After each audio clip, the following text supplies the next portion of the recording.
Many people don't realize that Lebanon used to be the only majority Christian country in the Middle East. We were open-minded.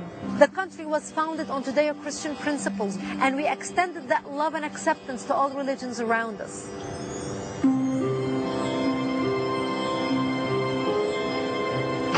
The night of the attack, I was 10 years old. My parents tucked me in bed, sang me a lullaby, said my prayers. That's when 14 rockets exploded in my home, bringing it down. And then the room I was in was blown up. I was wounded and buried under the rubble. And I remember waking up, seeing fire everywhere around me, seeing red everywhere around me. I couldn't move. I was pinned under a wall. I was screaming and screaming for my parents to come, and I would fade in and out of consciousness. And all I could see is red. My face was covered in blood.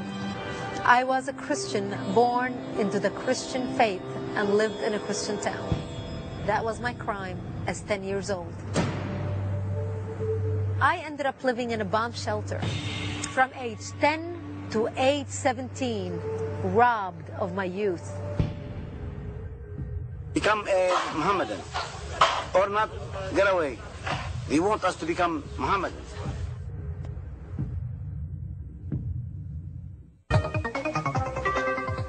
I was fortunate to leave Lebanon for Israel, where as news anchor for Middle East television, I began connecting the dots and realized that what I thought was a regional problem was becoming a worldwide problem.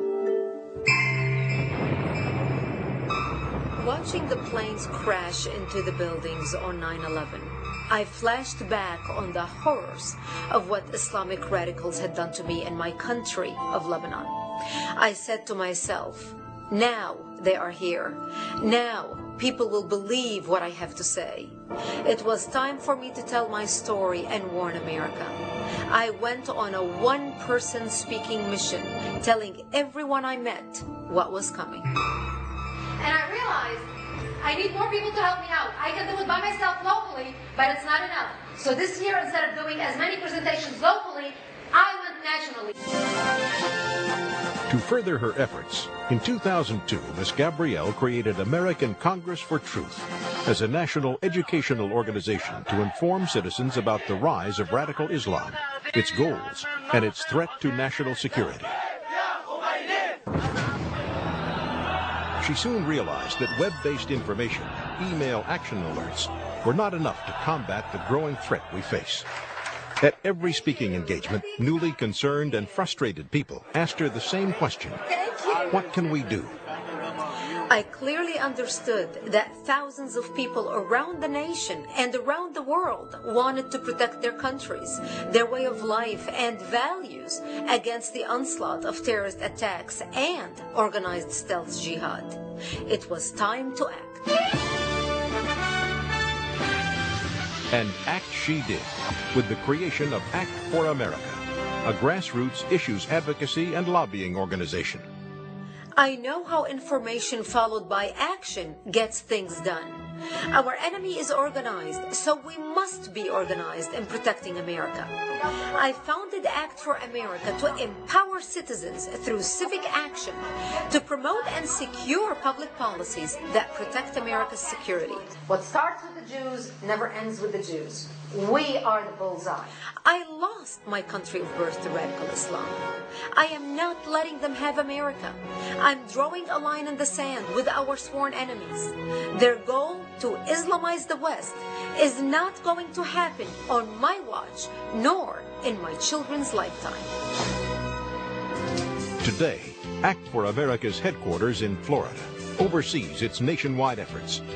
The organizational skills and political savvy of ACT's national director, Guy Rogers, are the foundation of the organization. His experience is helping ACT grow and become an effective voice for our nation. As a political strategist and organizer for nearly 25 years, I came to Act for America with a simple question. How do we defeat the threat of radical Islam? The answer is this: organized resistance.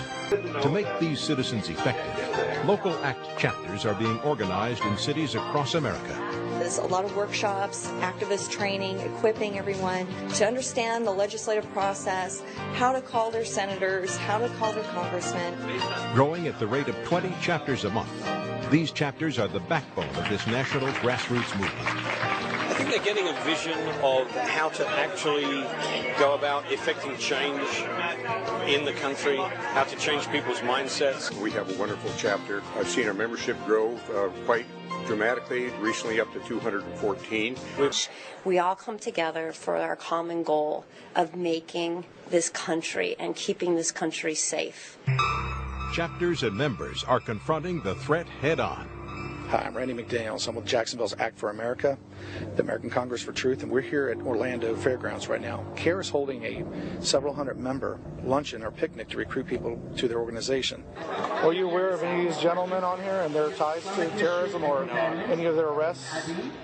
As each chapter becomes strong and vibrant, Act for America takes one more step towards becoming a major force in American culture and politics. In a little over a year, Act for America has nearly tripled its chapters worldwide. Large problems and large opportunities require large organizations. We're rapidly building the largest grassroots network the U.S. has ever seen. With 300 chapters currently, we're on pace to reach 1,500 chapters and 1 million members by the end of 2012. These numbers will get Washington's attention. Act for America is focused on taking its message and concerns about our security straight to elected officials. Our philosophy is this: the primary responsibility of the federal government is to protect the United States of America. We expect our elected officials to support policies which will do just that. As a grassroots organization, we will be watching the decisions they make and vote accordingly.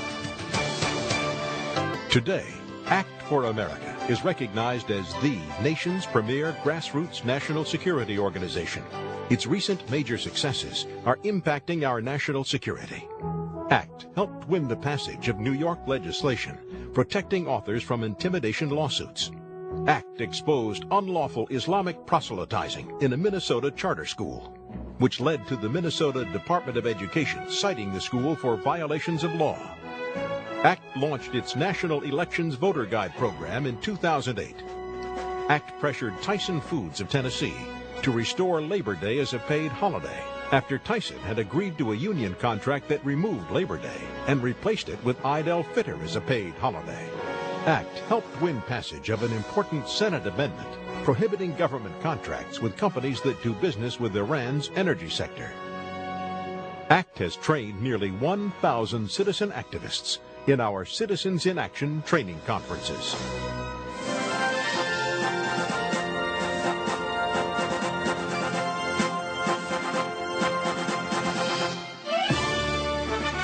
Thank you for supporting American Congress for Truth and Act for America, the fastest growing national security grassroots organization.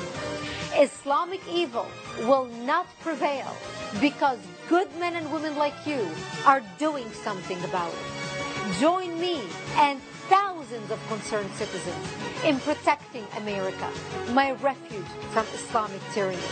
America, the dream that became my address.